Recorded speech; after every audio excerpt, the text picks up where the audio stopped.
pruebas o tentaciones. Muchas veces las pruebas son confundidas con las tentaciones. Será bueno saber bien qué son pruebas y qué son tentaciones. La lectura bíblica la encontramos en Juan capítulo 16, versículo 33. Y este versículo me llama la atención porque hay quienes le pueden encontrar como contradicción. Jesús les dice a los discípulos y nos dice a nosotros. Juan capítulo 16, versículo 33. Estas cosas os he hablado para que en mí tengáis ¿qué? Paz. Y mire lo que sigue ahora. En el mundo tendréis ¿qué? Aflicción. Pero confiad, yo he vencido el mundo. O sea que, como la Biblia dice, que el Señor dice que en el mundo tendréis aflicción. En otras palabras, en el mundo vas a tener problemas, pero confía, no es sino que vengas a mí, porque todos esos problemas yo los he pasado, ya los he vivido y tengo el poder para ayudarlos a solucionar. Y como decía antes, hay personas que confunden las aflicciones con las pruebas. Alguien decía, claro, no era una persona que tenía muy clara la vida cristiana. Dice, siempre que una cosa nos pasa a los que no somos de la iglesia, porque no están en la iglesia, le llaman tentación. Y si le pasa a alguien que está en la iglesia, entonces le llaman prueba. Pero realmente la tentación y la prueba son diferentes, esté o no esté la persona en la iglesia. Y la pregunta es, ¿cuál es el origen de las tentaciones? ¿Y cuál es el origen de las pruebas? Hay una gran diferencia en su origen y en lo que son. Por ejemplo, la diferencia entre las pruebas y la tentación es que Dios le permite al justo que pase por pruebas y las utiliza con un propósito. Y como cristianos tenemos que ir aprendiendo. Como adventistas del séptimo día, si nos hacemos una cuenta de cuántos folletos nos hemos leído, cuántas matutinas, una cada año, podríamos decir que casi los adventistas podríamos ya tener todos un doctorado de tanto haber leído, sí, de tanto aprender. Y yo estoy seguro que cuando la persona ha leído, va aprendiendo, pero muchas veces las lecciones espirituales, a veces el cristiano no las aprende, pero las pruebas para prepararnos para algo más grande. Es decir que un cristiano hoy en día, por ejemplo, yo estaba, hace algún tiempo, estaba leyendo, hubo una gran alarma en Colombia porque se fue la luz. Y María dice, ¿qué es eso? En Santo Domingo va cada rato. O sea que si la luz se va, Mario le dice, se va la luz, ella dice que en Campita se va cada rato, donde vivía. Pero como en un lugar donde no se va, pues la gente cree que es algo bien grande. Lo mismo le pasa al cristiano. El cristiano debe acostumbrarse. Nosotros vivimos en un mundo como con mucha bonanza. Las pruebas Dios las puede utilizar y las pruebas son producto de cosas que nosotros no tenemos control. Mientras que las tentaciones vienen del enemigo. Las pruebas Dios las permite, las causan este mundo de dolor, de oscuro, de dolor, de pecado, de imperfección, las causa y el Señor las permite con un propósito, pero las tentaciones vienen del enemigo. Las pruebas tienen origen en lo externo, cosas que nosotros no podemos, que están fuera de nuestro dominio. Nosotros no podemos manipular a la gente. Lo más difícil es que un padre de familia esté como manipulando, como controlando, en lugar de irse a apelar al amor y a la razón. Y a veces hay cosas que nosotros no podemos controlar. Las tentaciones vienen del interno. Por eso se llama tentar. Tentaciones vienen de tentar. Como la gente me cuenta, yo no sé si es cierto, que por allá en el campo, a veces esperaban que la gallina pusiera un huevo para poderlo fritar, para poderlo freír. Y entonces se ponían la olla, bueno, iban y tentaban la gallina para ver si ya iba a poner. Sí, él está tentando la gallina, yo no sé cómo la tentaba, pero tentar significa algo, una cuestión que impulsa algo. Las pruebas, como decía antes, no tenemos dominio absoluto sobre ellas. En las pruebas, nosotros no tenemos dominio de ellas, pero en las tentaciones tenemos garantía de que con la ayuda de Dios las podemos controlar. Porque nadie puede decir que al entregarse a Cristo ya desapareció la naturaleza pecaminosa. Ahí está todavía. Y todo depende de la relación con Dios, de la medida del Espíritu Santo que haya abierto su corazón a la persona. Dios nunca probará a alguien para ver si puede ser salvo, ¿no? Porque la gente cree que las pruebas, Dios lo puso a prueba y pasó la prueba y salvo. No. Dios nunca va a probar a nadie, porque todo el mundo está destituido de la gloria de Dios. La salvación es por la gracia de Cristo. Ese concepto de que los cristianos entran y Dios los prueba y ya, ¿cómo se ha portado bien? Ya puede entrar al cielo. No. Entramos es porque el Señor nos salva por su misericordia. Ahora, Dios todo lo sabe. Dios no necesita que probar a alguien. Voy a probar. Nosotros los seres humanos quizás podemos probar. Y a veces a mí me ha tocado cuando llego a un nuevo sitio, como empezar, pastor, mire, que le doy una sugerencia, que tal cosa. Y yo la persona no la conozco, yo le muestro que no voy a seguir la sugerencia. Es lo primero que hago, que no lo voy a hacer. Entonces, si la persona sigue tranquila, era porque era una sugerencia. Pero si se enoja, era porque una imposición. Ahí me empiezo a dar cuenta. Yo empiezo a... porque yo no conozco a la gente, yo tengo que más o menos poner pruebitas, ¿sabes? Pero Dios no necesita eso, Dios conoce el corazón. Dios todo lo sabe. Ahora nosotros vamos a ver qué dice la Biblia acerca de las pruebas. Y luego vamos a ver qué dice la Biblia acerca de las tentaciones. La Biblia también llama a las pruebas, les ha dado otro nombre a las pruebas. La Biblia le llama sufrimientos, la Biblia le llama tribulaciones, la Biblia le llama padecimientos y también le llama aflicciones. Son sinónimos de pruebas en la Biblia. Ahora en Salmos capítulo 11 versículo 5 vamos a ir a leer qué nos dice la Biblia en cuanto a eso. Salmos capítulo 11 versículo 5 dice: Jehová prueba al justo, pero al malo y al que ama la violencia, su alma los aborrece. O sea que Dios prueba al justo, pero Dios no prueba al justo para que sea salvo, no, precisamente lo está probando porque es justo. El Señor nos prueba para que nuestro carácter, no para ver si somos buenos, porque Él lo sabe todo, y no para que crezcamos. Las pruebas son para el justo. Dios permite para su crecimiento espiritual. Dios no le va a poner pruebas a la gente del mundo. Que vamos a ver si la gente que está en el mundo, si se va a formar su carácter. No, el Señor no está haciendo un proceso en la gente del mundo, está pidiendo que ellos le acepten. Zacarías capítulo 13 versículo 8 al 9 también ahí nos habla de las pruebas. En Zacarías capítulo 13 versículo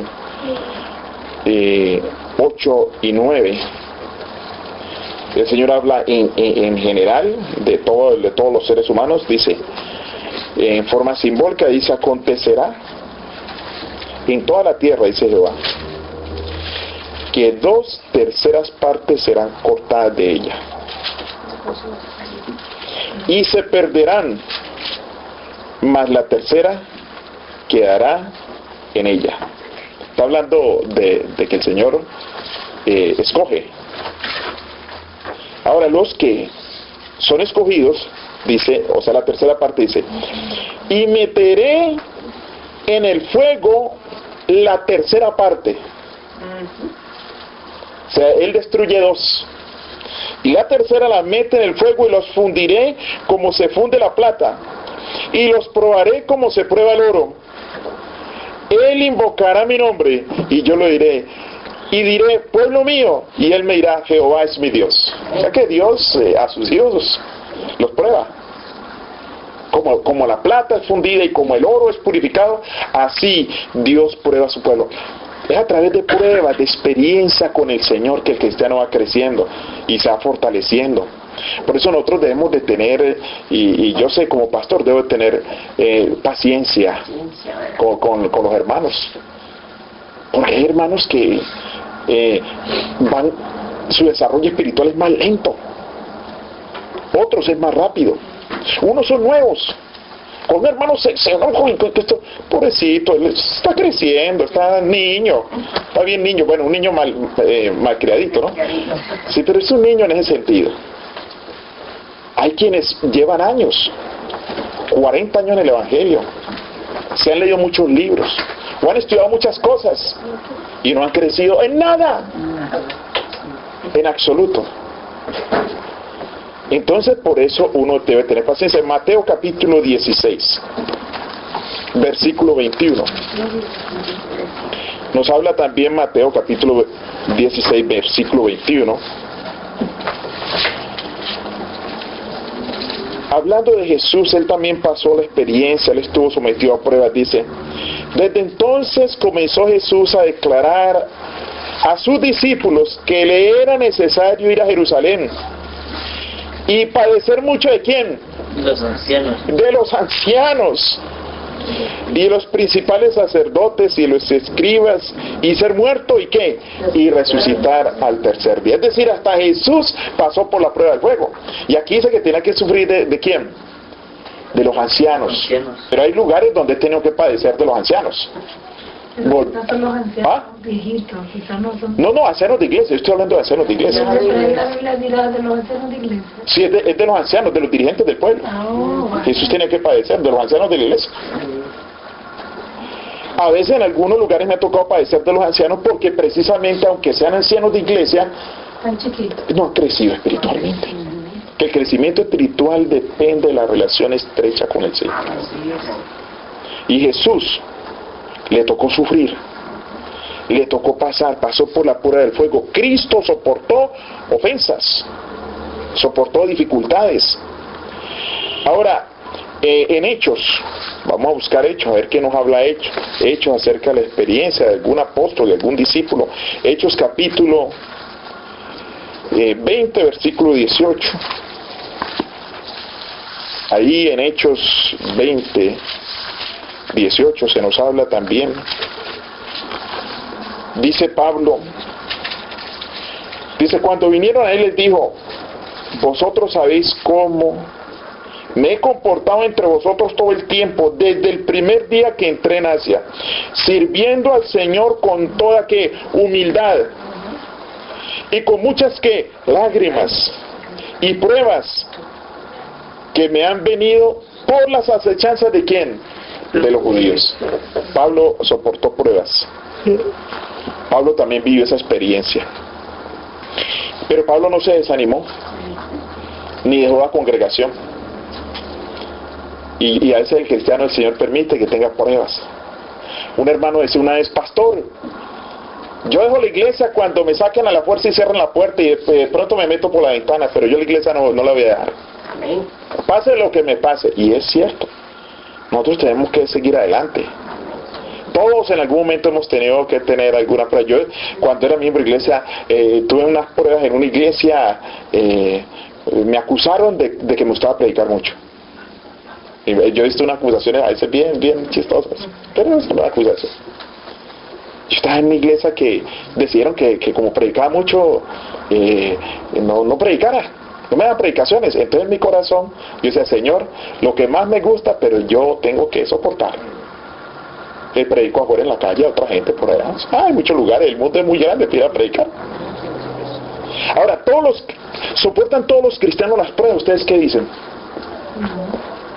Veamos a ver qué nos dice la Biblia en Lucas capítulo 13, capítulo 8, versículo 13. Ahí nos dice si todos soportan, todos los que reciben el Evangelio y son cristianos soportan las pruebas. En Lucas capítulo 8, versículo 13 dice así. Está hablando donde cayó la semilla. Los que sobre la piedra son los que, habiendo oído, perciben la palabra con gozo. Pero estos no tienen raíces. Creen por algún tiempo, quizás 1 año, 2 años, 10 años, 20 años, quién sabe. Y en el tiempo de prueba, ¿qué hace? Se apartan. La otra vez en Nueva York estábamos predicando y cuando apareció un señor cubano y afuera decía, no es que estoy increíble, no estaba yo tan hermoso, no es que, y el hombre con esa emoción. Y a los poquitos días estaba desanimado y no volvió.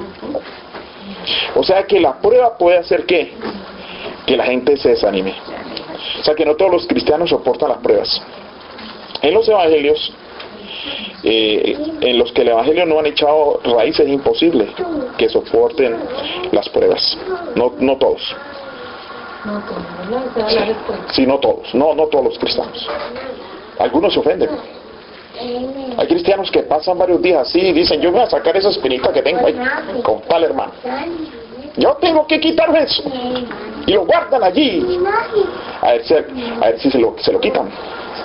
Se ofenden. Hay gente que se desanima. Algunos se van. Y hay varios tipos de pruebas. Pero las pruebas más difíciles de afrontar son las más pequeñas. Son las más difíciles. ¿Qué le pasó, hermana? Ay, mataron a mi esposo, murió mi esposo. Pero yo tengo que soportar esta prueba. Y la soporta. Quizás llegue un día, hermana, a la misma hermana, usted fue ¿por qué no hay a la iglesia? No, es que la hermana tal me hizo mala cara. A ver si las caras de la iglesia.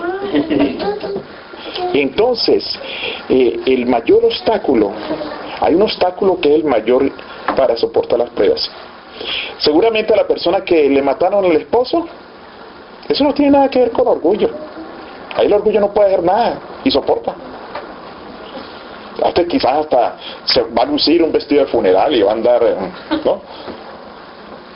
Pero las pruebas pequeñas. En Mateo 15 nos vamos a dar cuenta cuál es el mayor obstáculo para soportar las pruebas. Mateo capítulo 15, versículo 21. Mateo capítulo 15, versículo 21. Saliendo Jesús de allí, se fue a la región de Tiro y de Sidón. Y aquí una mujer cananea que había salido de aquella región clamando, Señor, Hijo de David, ten misericordia de mí. Le está reconociendo ahí como el Mesías. Mi hija está gravemente atormentada por un demonio. Pero Jesús no le respondió palabra, o sea que Jesús a propósito no le respondió para ver qué hacía. Entonces acercándose los discípulos le rogaron diciendo, Señor, despídela, porque da voces tras nosotros. Imagina, Jesús la ignora con un propósito, pero vienen los discípulos, Señor, despide a esa mujer. O sea, ellos diciendo, el maestro le está portando bien, no le doy caso a esta mujer extranjera y que va atrevida a venir a pedir acá en lugar de irse a su país, siendo que no es de nuestro país. Ay, el Señor está actuando bien. Y vinieron a como a felicitarlo, a animarlo, Señor, echa voces, despídela. Él respondió y le dijo a ellas, y ellos hasta ahí bien felices, no soy enviado sino a las ovejas perdidas de la casa de Israel. El Señor la está probando a ella. Pero como lo reconoció como Mesías, él dijo, bueno, vamos a hacerla crecer a esta, vamos a ver. Entonces ella vino y se postró ante el Señor diciendo, Señor, socórreme. Y él le dijo, no está bien tomar el pan de los hijos y echarlo a los perrillos. Si esta mujer hubiera tenido orgullo, hubiera dicho, este hombre tan orgulloso, está bien que sea hijo de David, Mesías, pero tampoco así, que ni siquiera lo voltea a ver a uno. Y ahora cuando el Señor dice, yo vengo a las casas, a los hijos de Israel, y no es bueno echarle el pan a los perrillos, ella hubiera dicho, hasta de perra me trató. No, yo quiero seguir a este hombre. Pero no, la mujer sentía que era el Hijo de Dios, y ella dijo, Señor, pero aún los perrillos comen de las migajas que caen en la mesa de los amos. Entonces respondió Jesús y dijo, oh mujer, cuán grande es tu fe, hágase contigo como quieres. Qué bueno tener a esa mujer de miembro de iglesia, ¿no? No, ni porque no la adopten a ver, ella sigue fiel al Señor. Pero hay miembros de iglesia, en una reunión donde no tenía yo que aprobar alguna cosa, una hermana hizo una propuesta y yo, no era para reunir, y yo la escuché y dijo que no, y no lo hizo. Esa hermana se fue bien tremenda. Porque el mayor problema que los seres humanos podemos tener y que el Espíritu Santo debe controlar y suprimirlo y subyugarlo es el orgullo. Es el orgullo. Es el orgullo. Yo muchas veces he visto eso. Por ejemplo, cuando a un pastor le ponen las manos sobre él y lo ordenan, antes de ser un pastor ordenado, es un pastor asociado y hay otro pastor que es el supervisor de él. Mientras, así nos ha tocado a todos, pero cuando le ponen las manos, el supervisor de él es Dios, el Espíritu Santo, el supervisor de los pastores ordenados. Pero yo he visto iglesias donde hay hermanos que dicen, sobre las nubes ensalzaré mi trono y seré semejante al Altísimo. Quieren ser el supervisor del pastor en lugar del Espíritu Santo. Y nadie les puede quitar eso. Nosotros tenemos que pedirle al Señor que todos los días a través de su Santo Espíritu nos ayude a humillarnos. Amén. Para ser mejores cristianos. Jesús hace una promesa en Lucas capítulo 22 versículo 26.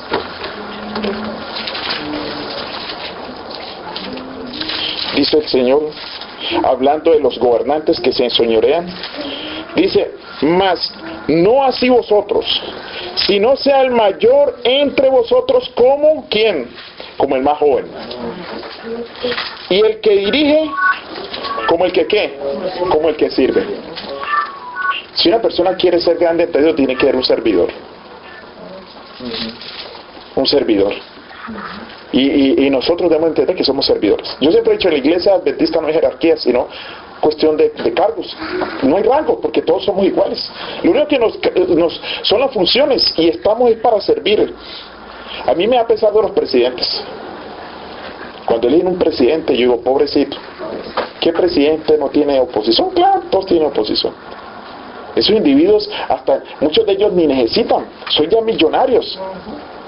Como dice María Luisa, dice, si yo tuviera plata como eso, no andaba detrás de eso, estaría tranquila haciendo otra cosa. Hasta en países donde hay violencia hasta los matan. Y ellos sin necesitar un salario de eso, porque ya tienen mucho. Pero muchos porque quieren servir. Hay gente que son servidores. Dice, por lo cual es mayor, ¿cuál es mayor? ¿El que se sienta a la mesa o el que sirve? No es el que se sienta a la mesa, mas yo estoy entre vosotros como el que sirve. El Señor Jesús vino a servir. El Señor vino a servir. Y Jesús dice, pero vosotros sois los que habéis permanecido conmigo en mis pruebas. Nosotros debemos de permanecer con el Señor en las pruebas. Y mire la promesa: pues yo os asigno un reino, como mi Padre me lo asignó a mí. Entonces, saber que el Señor nos asigna un reino a nosotros, nos hace reyes. Y dice, para que comáis y bebáis de la mesa en mi reino, y os sentéis en trono juzgando a las 12 tribus de Israel. O sea que el que se humilla, el que soporta las pruebas y está con el Señor, y el Señor le asigna que un reino. O sea que, ¿cómo vamos a estar nosotros interesados aquí en reinos que perecen, cuando el Señor nos va a asignar un reino eterno? Ahora, miremos por último acerca de las pruebas en Hebreos capítulo 11 versículo 36. Hebreos capítulo nos habla de cristianos que pasaron por cosas que nosotros nunca hemos pasado, porque nosotros vivimos en una época de suave bonanza y cristianismo. Hebreos capítulo 11 versículo 36 dice, hablando de los cristianos: otros experimentaron vituperios, cristianos que sufrieron azotes, y además de esto sufrieron que también prisiones y cárceles. Nosotros no hemos sufrido eso. Nosotros no hemos sufrido ni vituperios, ni azotes, ni cárceles. Quizás algunos hayan sufrido algún vituperio, no lo sé. Dice, fueron apedreados, aserrados, puestos a prueba, muertos a filo de espada. Estuvieron de aquí para allá cubiertos de pieles de ovejas y de cabras, pobres, angustiados, maltratados. Imagínense, iban los perseguidores por ahí cuando veían por ahí un burro por ahí y dicen, oh, qué tan bonito de burrito, pero no, era un cristiano con la piel del burro allí, o pieles de cabra, un cristiano estacionado allí, porque tenían que estarse escondiendo, aserrados, maltratados, de los cuales el mundo no era digno. O sea, los cristianos trataban de que era hasta como indignos, que no han ni de existir, errando por los desiertos, por los montes, por las cuevas, por las cavernas de la tierra. Y a estos, aunque alcanzaron buen testimonio mediante la fe, no recibieron lo prometido. A veces en esta tierra no se recibe lo prometido, pero hay que tener paciencia. Y dice, proveyendo Dios alguna cosa mejor para ellos, para que no fuesen ellos perfeccionados aparte de nosotros. Yo me imagino a esos pobres, perseguidos, disfrazados como animales para escapar. Y pensando yo acerca de cristianos que creen que otras cosas son pruebas, digo yo, ellos, gente que realmente sí sufrió persecución de verdad. Y cuando yo oigo de aserrados, al cortarle todo, ni un acta pudieron hacer. Aserrados, sí, aserrados con sierras, sí. Estos sí sufrieron de verdad. Pero Dios tiene para ellos un galardón. Un galardón. Ahora, en estos últimos minutos miremos acerca de la tentación. ¿Qué es la tentación en la Biblia? Santiago describe lo que es la tentación. En Santiago capítulo 1, versículo 12. Dice: bienaventurado el varón que soporta la tentación, porque cuando haya resistido la prueba, aquí la prueba está en el contexto de la tentación, recibirá la corona de vida que Dios ha prometido a los que le aman. Dice: cuando alguno es tentado, no diga que es tentado de parte de Dios, o sea que Dios no tienta a nadie, es la realidad. Porque Dios no puede ser tentado por el mal, ni Él tienta a quién, a nadie. Dios no tienta a nadie. La prueba sí la permite Dios, pero Él no es el que tienta. Dice el versículo 14: sino que cada uno es tentado cuando de su propia concupiscencia es arrastrado y seducido. O sea que desde nuestra propia naturaleza pecaminosa es arrastrado y seducido. Si el Espíritu del Santo está con la persona y la persona invoca a Dios, Dios lo libra para no ser arrastrado y seducido. Entonces, ¿qué sucede? Dice el 15: entonces la concupiscencia, es decir, su naturaleza pecaminosa sin control, porque no está en las manos de Dios, después de que ha concebido, o sea, cuando ya en la mente está ya el plan, da luz al pecado. Y el pecado, siendo consumado, da luz a ¿qué? A la muerte. Amados hermanos míos, no erréis. Toda buena dádiva y todo don perfecto desciende de lo alto del Padre de las luces, en el cual no hay mudanza, ni sombra, ni variación. Él, dice aquí, de su voluntad nos hizo nacer por la palabra de verdad, para que seamos primicias de sus criaturas. Es decir, que dice que la gente dice: no, que Dios me puso en tentación. Dios no pone en tentación a nadie. Es su propia naturaleza. Dios simplemente permite o sea, que las oportunidades. A veces un cristiano no está buscando las oportunidades, pero si un cristiano, por ejemplo, sabe que en un lugar le va a pasar algo y va allá.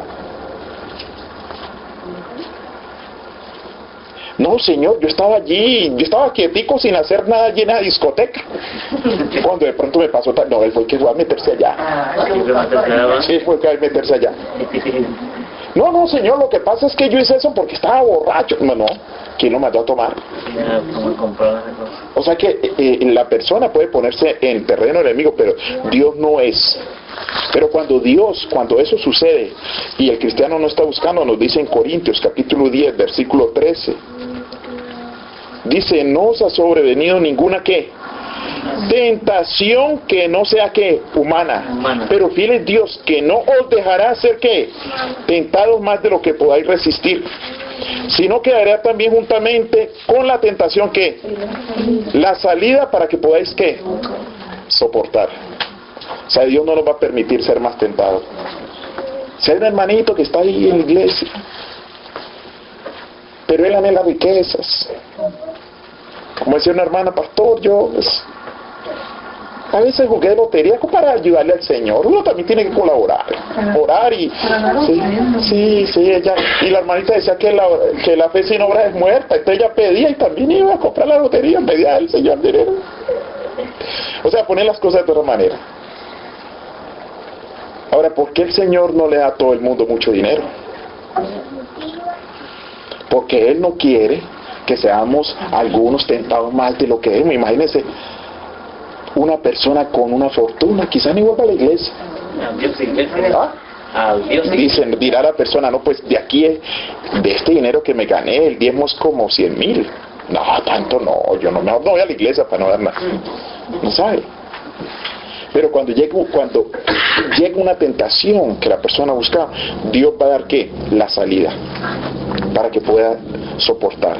Vamos a leer 2 versículos más. ¿Cómo podemos recibir las pruebas? Pastor, Santiago, al final. Vamos a ir a Santiago de nuevo.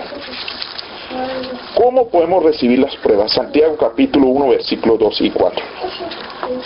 Dice, hermanos míos, por sumo gozo, tened por sumo gozo cuando os halléis en diversas, ¿qué?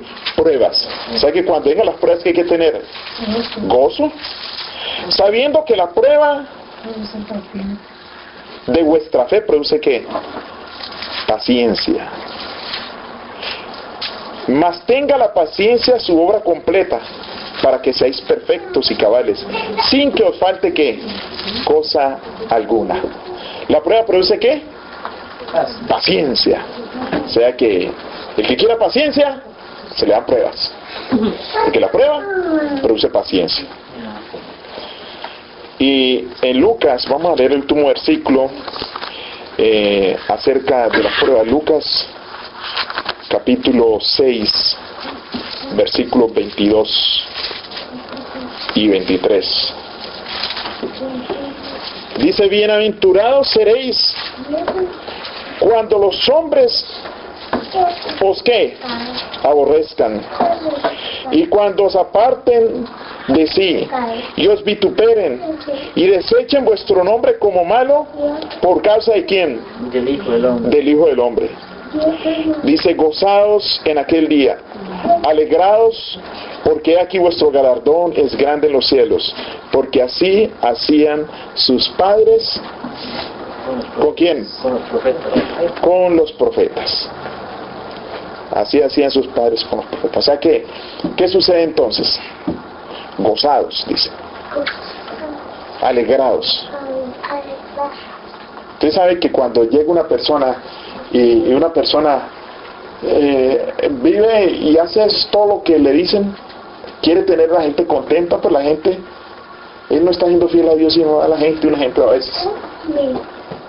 Entonces cuando la persona, por causa del Señor, por causa de ser firme en las cosas de Dios, tenga dificultades, ¿qué tiene que hacer? Gozarse. Gozados. Pero dice el versículo 26, cuando no hay pruebas, dice, ay de vosotros cuando todos los hombres hablen bien de vosotros, porque así hacían sus padres. ¿Con quiénes? Con los falsos profetas. O sea que como cristiano, como anciano o como pastor, si alguien, ay, esto está bueno, qué bueno, y no hay ningún problema, dice, mucho cuidado, porque así eran con los falsos profetas. Los falsos profetas andan bien tranquilos, pero cuando hay que hacer la voluntad de Dios, entonces pueden venir las pruebas. Por eso cada persona en el vecindario con su familia tiene que ser fiel a Dios, sin ofender a nadie, pero con firmeza en las cosas de Dios, porque Dios nos ayuda, y las pruebas son para edificar el carácter. Dios quiera que nosotros podamos soportar toda prueba que nos sobrevenga, que podamos estar firmes en el Señor, dependiendo de Él, hasta aquel día en que Cristo venga. Amén. Y ese día cuando Cristo venga y que ha habido tanta dificultad en tantas pruebas y que el pueblo de Dios está siendo perseguido, va a ser un clamor del pueblo de Dios al ver al Señor y decir, este es nuestro Dios, le hemos esperado y Él nos salvará. Amén. Que Dios les bendiga. Amén.